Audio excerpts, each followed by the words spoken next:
दिल की ख्वाहिश। विदिशा बहुत दिनों से अपनी माँ को खत लिखने की सोच रही थी। दिल में बहुत सारी बातें थी जो बातें उन्हें बताना चाह रही थी। यही सोचकर उसने खत लिखकर पोस्ट कर दिया। विदिशा का खत जब उनकी मम्मी रेवती को मिला तो वो बहुत ज़्यादा आश्चर्यचकित हो गईं और उसी आश्चर्य के साथ उन्होंने खत को खोला। प्रिय माँ, सादर प्रणाम। कैसी हो?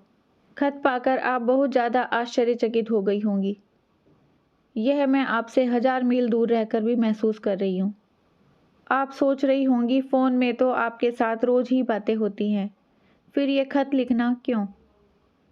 सच है माँ, फ़ोन में तो आपके साथ रोज़ ही मेरी बातें होती हैं, लेकिन कुछ ऐसी बातें हैं जो मैं आपसे अब तक कह नहीं पाई थी।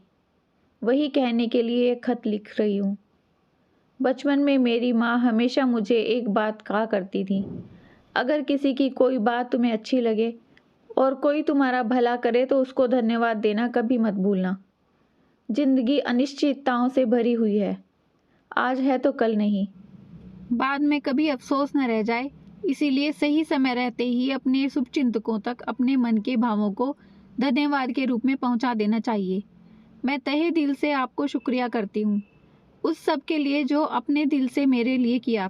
शादी के बाद जब साहिल के साथ घर में कदम रखा था तो मैं बहुत ज़्यादा डरी सहमी हुई थी, क्योंकि ससुराल के बारे में मेरी सहेलियों का अनुभव बहुत ही कड़वा था।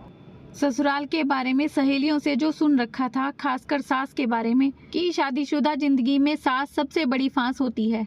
पहली बार जब आपको मिली थी तब बिल्कुल भी ऐसा नहीं लगा, इसलिए पहली बार में ही मैंने आपको अपनी माँ की जगह दिल में बसाया था। आपने एहसास कराया सास भी तो माँ जैसी ही होती है। शादी के बाद 1 महीना कैसे हंसी खुशी से गुजर गया पता ही नहीं चला। इसी दौरान मेरी सहेलियों के बताए खराब एक्सपीरियंस जैसा मेरे साथ कुछ भी नहीं हुआ था।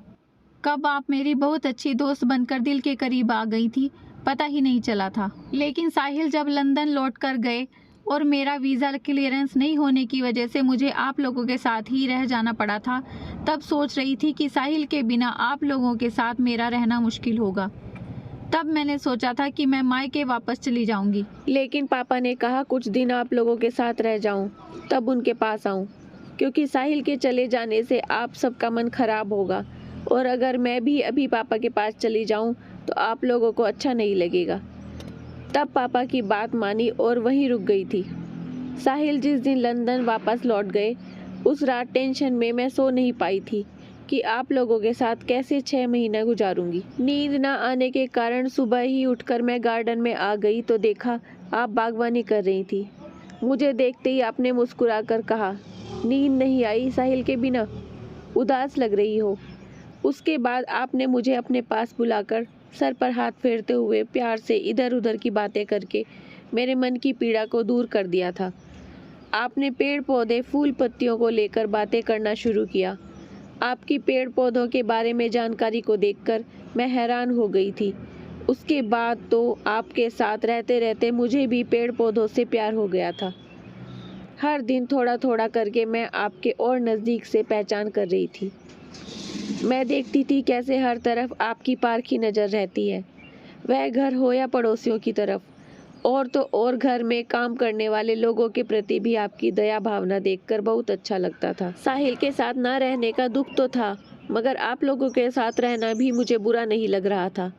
शादी के पहले मुझे कुछ भी काम नहीं आता था, मगर आपने बहुत ही प्यार से और जतन से कितने सारे काम मुझे सिखा दिए थे। मुझे आज भी याद है जब मुझे डेंगू हुआ था तो किस तरह आपने मेरी देखभाल की थी और मुझे संभाला था। वो सेवा एक माँ अपनी संतान को छोड़कर दूसरे किसी के लिए कर ही नहीं सकती थी। उसी समय से आप मेरी मम्मी जी से माँ बन गई थी। जितने दिन आप लोगों के साथ थी, आप लोगों ने कभी मुझे पापा मम्मी की कमी महसूस नहीं होने दी। अपनी माँ को तो मैंने बहुत पहले ही खो दिया था, मगर आपको पाकर माँ की वह कमी भी पूरी हो गई थी। जिस डर के साथ ससुराल में मैंने कदम रखा था, न जाने वो डर कब का दिल से चला गया था। आपने मेरी सहेलियों के द्वारा कही गई हर बात को गलत साबित कर दिया था। यह बात मैंने आपसे कभी नहीं कही कि मैं जब आप लोगों को छोड़कर आई थी तब इतना रोई थी, उतना तो मैं अपनी विदाई के समय भी नहीं रोई थी। हर पल मैं आप लोगों को मिस करती हूँ। भगवान से हमेशा प्रार्थना करती हूँ साहिल का जल्दी ही लंदन का प्रोजेक्ट ख़त्म हो और हम भारत वापस लौटकर आ पाएँ और हमेशा के लिए आप लोगों के साथ रह पाएँ। माँ, एक बात आज न कहूँ तो मेरा ये खत लिखना सफल नहीं होगा। अगर अगले जन्म जैसा कुछ भी होता है तो मैं चाहूँगी हर जन्म में किसी न किसी रूप में आपका साथ मैं हासिल कर पाऊँ। दिल की सबसे बड़ी ख्वाहिश है मेरी। माँ, आप बहुत अच्छी हो और ऐसे ही हमेशा अच्छी रहना और मुझे सास नहीं एक माँ की तरह ही प्यार से रखना। आपकी बेटी। विदिशा का खत पढ़कर रेवती जी की आंखों की कोर भीग गई। वह सोचने लगी, ये लड़की जाने कब बहू से मेरी बेटी बन गई, पता ही नहीं चला।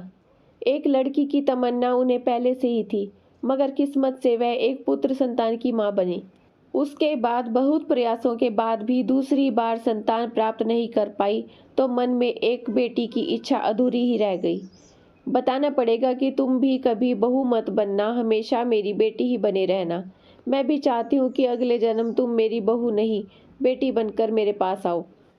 तो कैसी लगी ये कहानी आपको? अपने विचार कमेंट्स में ज़रूर बताइए। अगर अच्छी लगी है तो लाइक शेयर सब्सक्राइब करना मत भूलिए। अपना खूब सारा ध्यान रखिए, खुश रहिए, मुस्कुराते रहिए।